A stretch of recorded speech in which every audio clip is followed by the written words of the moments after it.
Hey everybody, and welcome to another vlog. Today is August 12th, 2023. And for those who don't know, that means it's my birthday. It's a bit of a gray, cloudy day. I know it might look kind of bright through my window here. It's actually the result of my lighting in here. It's a gray, cloudy day, so I can't go in the pool like I had initially intended on doing. So instead, I'm just gonna do the next best thing. I'm going to mix myself some yummy carnivore food. I had the cheesecake batter chilling in the fridge. I'm gonna make cheesecake cups. And then I also have my meatballs prepped, cooked, and cooled. And I'll make the carnivore ravioli that I planned on making. And I'll be doing a video later today showing the final products of those, as well as my air fried seasoned chicken bites. So I'm excited for all that. So just having some really good, like a carnivore feast throughout the day and watching some good TV. So right now I'm just having some coffee in my WWE cup that I got, which I think is very appropriate because, like I said in my video that I recorded with my friends Painted Rocks, the one that I posted. I recorded it on the 11th, and it ended up being posted today, the 12th. In that video, I said my next video was going to be talking about WWE.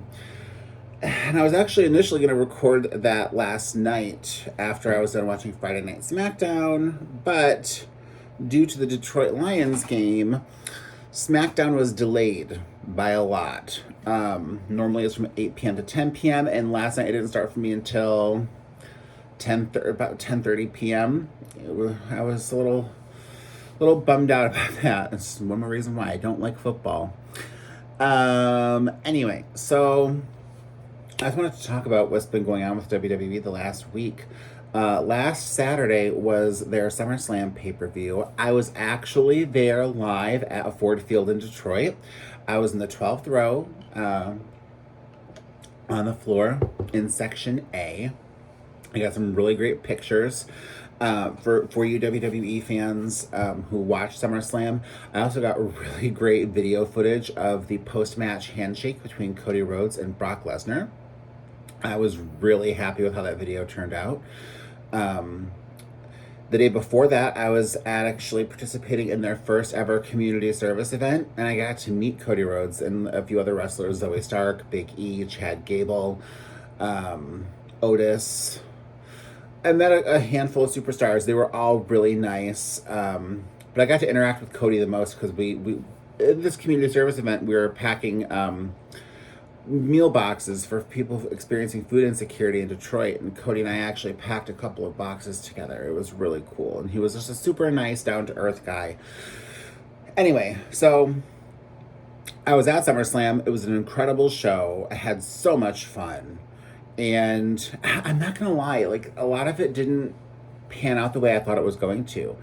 I had a feeling that Io Sky was going to cash in her Money in the Bank, which she did.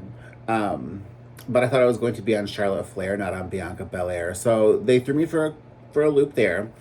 I also thought that we were going to see Damian Priest cash in. I really did. If Seth Rollins retained. I thought it was either going to be Finn won the title, or Seth was going to retain and Damian was going to cash in. But obviously neither of those things happened if you watch SummerSlam. So it did throw me for a loop there that didn't happen.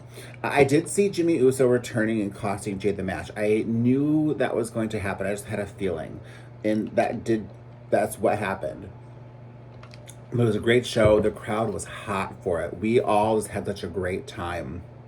And I don't know how it translated on TV. I mean, I did watch it back, and I actually saw myself quite a few times on TV. That was really cool. But to me, the crowd didn't sound as loud on TV as it was in person. But I promise you, like the Detroit crowd at Ford Field, it was a super hot crowd. And it was, like I said, it was a great time. And it was such an amazing experience. That was my first ever live pay-per-view. And I would definitely love to go to another one for sure. I've been to Raws, I've been to SmackDowns, and they've all been great. But this pay-per-view was incredibly, it was amazing. So anyway, they followed that up on Monday night with Monday Night Raw, and it was a really good episode of Raw. There were fresh matchups and there's fresh storylines going forward. You know, like we saw Chad Gable win the number one contendership for the Intercontinental title to face Gunther at some point. I think that's going to be a really great match. I think it's going to be. I don't know if we've seen that match before. If we have, I don't recall it. But I just remember thinking, wow, this is really exciting. This is like something new and fresh and different, just like we kind of got to see Candice LeRae go at it with Rhea Ripley a little bit.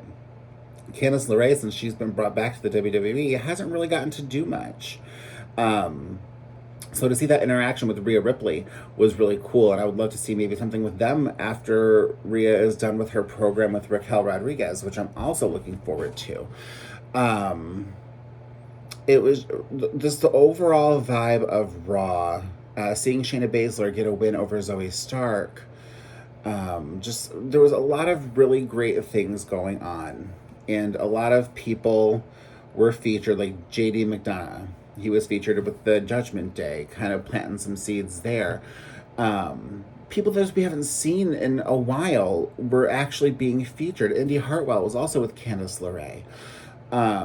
It was just really nice to see some fresh faces in the mix, and I hope that we can see more of that going forward and just get some really great stories, because a lot of people have been saying that things have felt stale and repetitive. And while I personally don't completely agree with that, I will say it's nice to have those fresh faces just to make people think that, or just to make people say, what am I trying to say?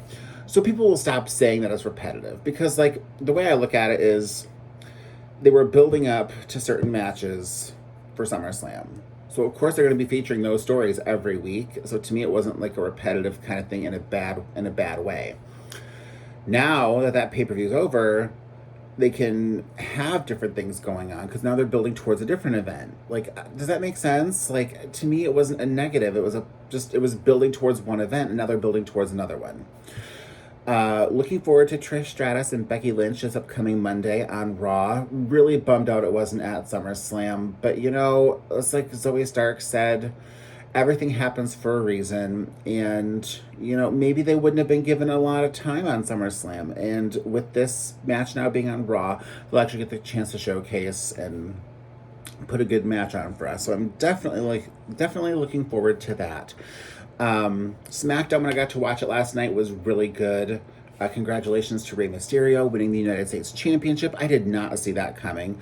I thought Austin Theory was going to hold the title for a little bit longer.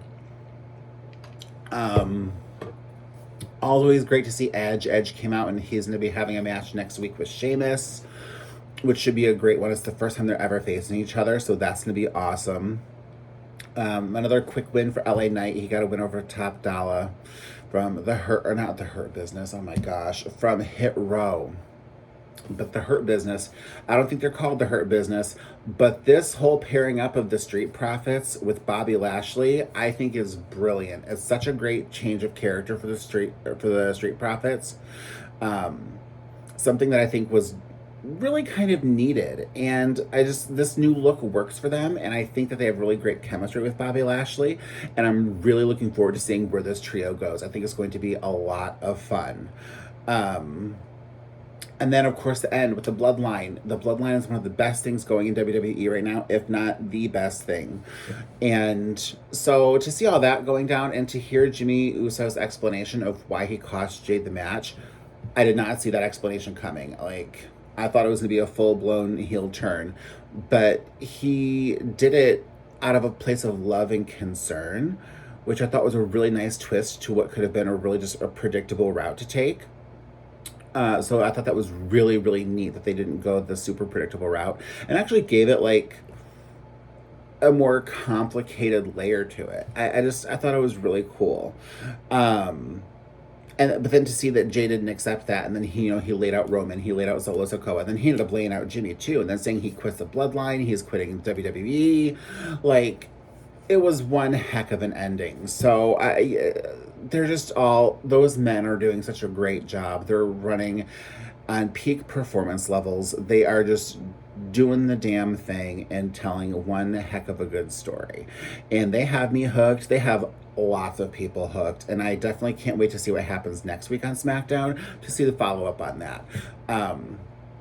WWE in general, they've been just telling really good stories lately. Their product has been top notch in the last year since Triple H took over, and I can only foresee it getting even better from here.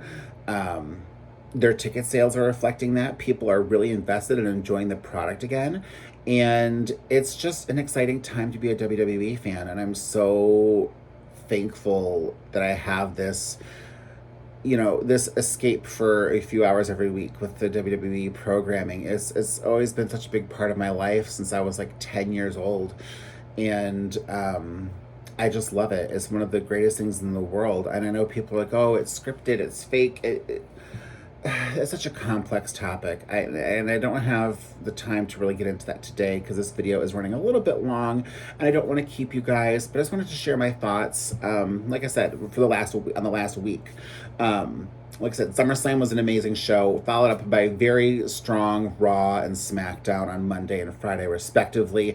I think things are going in a very positive direction for WWE, and I look forward to seeing what is next. And I also want to say, before I end this, I want to say get well soon to Sonya Deville. She tore her ACL and had surgery this past Tuesday.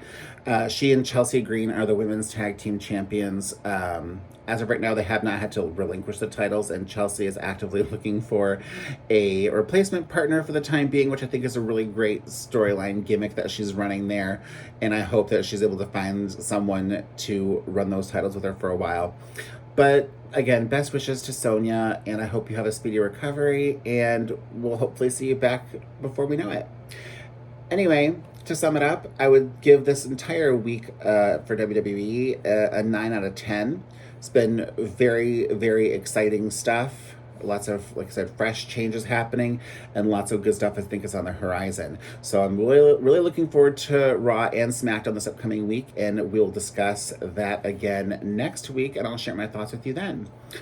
Anyway, thank you so much for watching. If you like this WWE content, or if you'd like to see more of it, or maybe more broad content, like where I talk about it a little bit more in depth is what I'm trying to say. If you want to see more in-depth WWE content, please let me know in the comments. Also, please subscribe to the channel, give the video a like. Remember, this isn't just a weight loss channel. This is about lots of things that I enjoy. It's just about me. It's an eclectic channel. So this is the sort of content I'll be doing. This is one of many examples. Anyway, thank you so much for watching. I'll be recording a video later with my finalized, finished birthday food, and I look forward to chatting with you guys soon. Bye!